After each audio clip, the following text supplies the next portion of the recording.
Those closest to the stage would later struggle to describe exactly what happened. Not because it was confusing, but because it was brief, restrained, and almost entirely absent of visible force. There was no clash, no raised voice, no dramatic movement that cameras could linger on. The wrestler's hand closed on Bruce Lee's collar. It was a gesture meant to finalize the imbalance, to convert presence into control. In most public settings, that single act would have been enough. The message was clear, and the expectation even clearer: resistance, escalation, or submission. None of those followed. Bruce Lee did not pull away. He did not strike. He did not change expression. For a fraction of a second, nothing appeared to happen at all. To viewers at home, the image looked frozen, two bodies connected by a grip that seemed unfinished. What witnesses noticed, however, was a shift, not outward, but inward. Bruce Lee's body adjusted by degrees too small for cameras to emphasize. His center aligned beneath him, his shoulders settled. The space between his feet and the floor seemed to solidify. There was no struggle against the grip, only an acceptance of contact, as though it were information rather than threat. Then, with almost no visible effort, the relationship between the two bodies changed. The wrestler's arm lost its certainty. Not suddenly, not violently, but decisively. The grip that had been intended to dominate now served no purpose. It did not tighten. It did not advance. It simply stopped working. Observers later described an unfamiliar sensation, the impression that the larger man had reached the limit of his leverage without understanding how he arrived there. Bruce Lee had not removed the hand. He had not forced it away. He had made it irrelevant. The moment lasted no more than a few seconds. But within those seconds, the hierarchy that had seemed obvious only moments earlier dissolved. The wrestler's posture shifted subtly at first. His shoulders rose, his balance adjusted as if compensating for something he could not locate. The audience did not cheer. They did not gasp. Many did not immediately understand what they had seen, but the producers did. From behind the cameras, they recognized instability, not physical danger, but something more difficult to manage. The demonstration had slipped beyond choreography. What was unfolding could not be explained quickly, and it could not be undone once seen. The feed was cut without ceremony, no replay, no commentary, no clarification. Those in the studio were left with the quiet aftermath of a moment that had resolved itself before it ever became spectacle. And in that quiet, something irreversible had taken place. In the absence of cameras, the room did not return to normal conversation. People remained where they were, uncertain whether to speak or move. The silence that followed was heavier than anything that had occurred on air because it carried recognition. The wrestler was the first to feel it. Confidence, when built on expectation, depends on response. It needs resistance to validate itself. What unsettled him was not that he had been overpowered, but that nothing recognizable had occurred at all. There was no struggle he could explain, no mistake he could correct, no action he could replay differently in his mind. His body had answered a question his confidence could not. Witnesses noticed small changes. His breathing, slightly elevated. His stance, no longer squared. His attention, drifting inward instead of outward. These were not signs of defeat in the theatrical sense. They were signs of recalibration, of someone realizing that the framework they relied on had quietly failed. Bruce Lee did not acknowledge the shift. He did not step forward to claim space. He did not offer explanation or instruction. He simply returned to neutral, as though the moment required no follow-up. This, more than anything else, confirmed the outcome. Authority that announces itself still seeks recognition. Authority that withdraws does not. The wrestler avoided eye contact. Not out of fear, but out of confusion. The body remembers what the mind cannot immediately organize. Whatever had occurred was now stored somewhere deeper than pride. It would resurface later, in training rooms, in recollections, in the unspoken hesitation that follows an unexpected limit. Others in the room began to speak quietly, exchanging glances rather than opinions. No one framed the incident as a victory or loss. That language felt insufficient. Instead, there was an unspoken agreement that something instructional had taken place, something that did not belong to entertainment. Bruce Lee gathered his belongings, without haste. He did not appear altered by the exchange. If anything, he seemed relieved that the situation had resolved without escalation. His demeanor suggested that the outcome had never been in doubt, not because of superiority, but because of preparation. Before leaving, he offered no summary, no lesson, no reminder. Those who noticed him depart would later say that this absence of commentary was the most unsettling part. The moment had ended without explanation, leaving everyone else to do the work of understanding on their own. In environments built on display, unresolved moments linger longer than spectacle. The incident did not become a story that night. It became a question, one that followed people home, resurfaced in memory, and refused to be simplified. And questions like that do not fade quickly. The incident did not circulate the way television moments usually do. There was no recording passed around, no official explanation released, no clip replayed to fix meaning in place. What remained were accounts, uneven, restrained, often incomplete, shared by people who had been present or who had spoken to. Those who were, over time, the details blurred, but the structure stayed intact. People disagreed on exactly how Bruce Lee shifted his body. Some described a subtle turn of the wrist.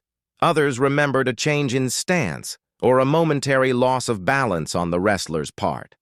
No two descriptions matched precisely. What they shared was an agreement on effect. The encounter ended without force, without damage, and without doubt. The wrestler rarely spoke of it. When asked years later, he would redirect the conversation or reduce it to a misunderstanding, not out of embarrassment, but out of futility. There was no language in his world that adequately described what had happened. Strength had not failed him. Technique had not been beaten. Something more foundational had simply not applied. For Bruce Lee, the moment was never catalogued as an achievement. Those close to him noted that he did not reference it in teaching or interviews. It was not part of his public narrative. His work continued along the same trajectory, refining principles, emphasizing adaptability, discouraging rigid ideas of power. If the incident influenced him, it did so quietly, reinforcing what he already practiced rather than altering course. And yet, the story persisted. It traveled through gyms and studios, through conversations between practitioners who valued function over display. It was told cautiously, often prefaced with uncertainty. I wasn't there, but someone I trust was. That distance mattered. The story was never used to impress, it was used to caution. What people took from it varied. Some heard a lesson about humility, others about preparation. Many understood it as a reminder that visible dominance is not the same as control. No one framed it as a victory. That framing felt inappropriate, almost inaccurate. Years later, Bruce Lee's legacy would grow far beyond that studio. Films, writings, philosophies, these became the official record. The television incident remained unofficial, existing on the edges of history, resistant to simplification. Perhaps that is why it endured. It was not preserved by repetition, but by restraint. Not by spectacle, but by the quiet agreement of those who sensed that what they had witnessed did not belong to performance. In the end, the lesson was never stated. It lived instead in the pause that followed contact, in the absence of explanation, and in the understanding that true mastery rarely announces itself, and almost never needs an audience. The broadcast did not end because of violence. It ended because the room changed. When a 350-pound wrestler reached out and took hold of Bruce Lee's collar on live television, the audience expected noise, struggle, and spectacle. None of that happened. What followed lasted only seconds, involved almost no visible force, and yet made the producers cut the feed without explanation. Those who were there would later agree on one thing. After that moment, no one doubted who held control. The television studio was not a place designed for truth. It was designed for clarity, for clean edges, for moments that could be framed and controlled. Bright lights flattened depth. Cameras reduced complexity into angles that made sense to an audience sitting far away. What mattered most was not what happened, but how it appeared to happen. Live broadcasts in that era carried a particular tension. There was no delay long enough to soften mistakes, no editing room to rescue uncertainty. What unfolded in front of the cameras unfolded everywhere at once, and producers learned to fear anything that could not be predicted. Demonstrations were common. Martial artists, athletes, strongmen, and wrestlers were invited to display skill in ways that felt impressive but harmless. The format was simple. Show strength, entertain briefly, and leave without disturbing the schedule. Conflict was not forbidden, but it had to be theatrical, loud enough to be exciting, shallow enough to be safe. Bruce Lee entered this environment already misunderstood. To the public, he appeared slight, compact, controlled to the point of stillness. On television, stillness often reads as absence. Without speed or aggression, viewers assumed limitation. He did not fit the visual language people associated with dominance. Yet those who worked around him noticed something else. He spoke little during rehearsals. He adjusted his position with care, always aware of distance and balance. When others joked or exaggerated their abilities for the camera, he listened. When producers gave instructions, he followed them precisely, never adding more than was asked. That restraint unsettled some people.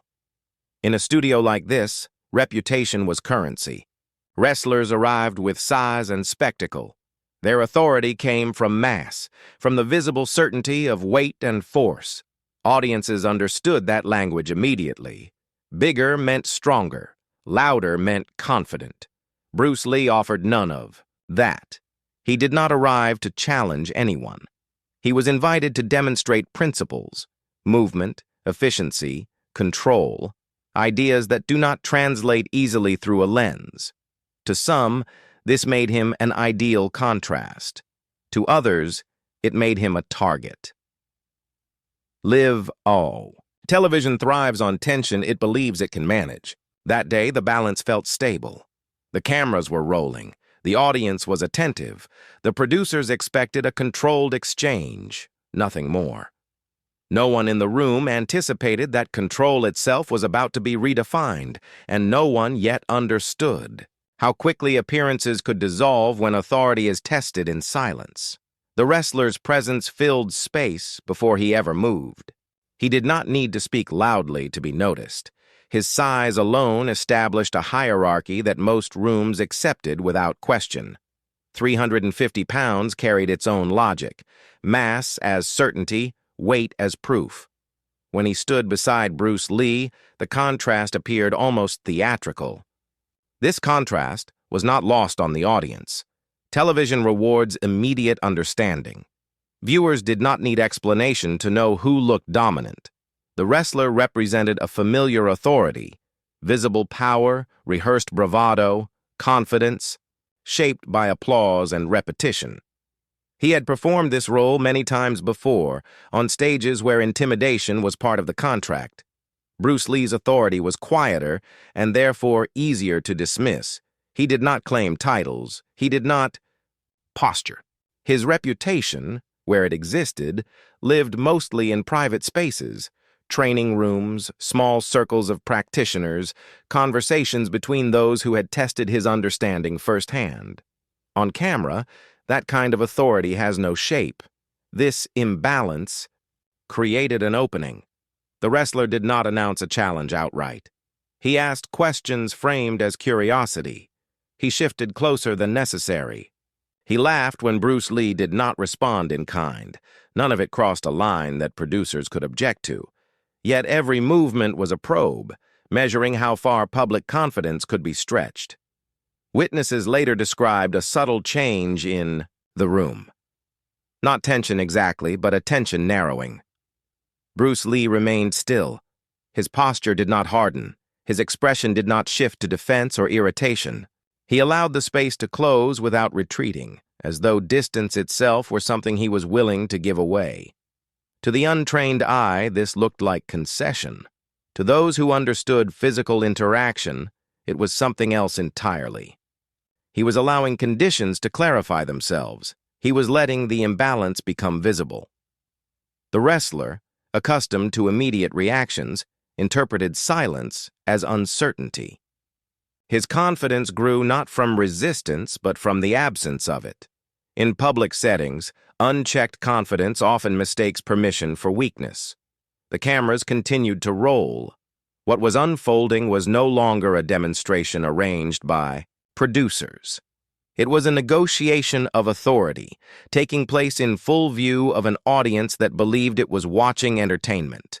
The challenge had not yet become physical, but the direction was set, and once reputation is placed on display, retreat becomes difficult, especially when the crowd expects impact. By the time the tension became noticeable, it had already settled into the room.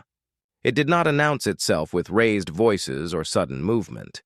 It arrived as a collective pause, a sense that whatever came next would not be scripted. The audience could feel it, even if they could not name it. Live television creates a shared anticipation. Viewers lean forward not because they know something will happen, but because they sense that it might. The wrestler understood this instinct well. His career depended on it. He shifted his weight, adjusted his stance, and allowed the moment to stretch, feeding on the quiet expectation of reaction. Bruce Lee did not mirror him. He did not step back to create drama. He did not square his shoulders to signal defiance. He remained where he was, balanced, relaxed, his hands at rest. To those unfamiliar with physical confrontation, his stillness appeared passive. To those who had spent time around fighters, it signaled readiness without intention. Producers watched closely. They had seen moments like this before, small escalations that created memorable television. As long as it remained symbolic, they allowed it to continue. The line between demonstration and confrontation had not yet been crossed. The wrestler closed the distance further. This was no longer accidental. Personal space, once reduced, becomes a form of pressure. It forces a response, even if that response is withdrawal. The wrestler's size made the gesture unmistakable. Cameras captured the contrast clearly. Mass beside compactness, movement beside calm. The crowd waited for sound. They expected words, perhaps a joke, perhaps a challenge spoken aloud. They expected Bruce Lee to explain himself, to justify his presence, or to deflect with humor. None of that came. Instead, there was a silence that felt increasingly deliberate. Bruce Lee's attention narrowed. Not visibly, but functionally. His awareness appeared to settle, not on the wrestler's face, but on alignment, distance, timing. Witnesses would later say that it felt as though he had already decided how the moment would end, even as it continued to unfold. The wrestler mistook this composure for hesitation. Public confidence often depends on momentum. Once initiated, it demands completion. Backing away would have looked like uncertainty, and uncertainty in front of a crowd carries its own cost. The pressure to act did not come from Bruce Lee. It came from the expectations surrounding the wrestler himself. When the hand moved, it did not appear dramatic. It was a simple gesture, almost casual. A reach, a grip at the collar, meant to assert presence more than to cause harm. In that instant, the audience believed they were about to witness confrontation. What they did not yet understand was that the moment of greatest tension had already passed. The outcome was no longer in question, only its form remained unknown.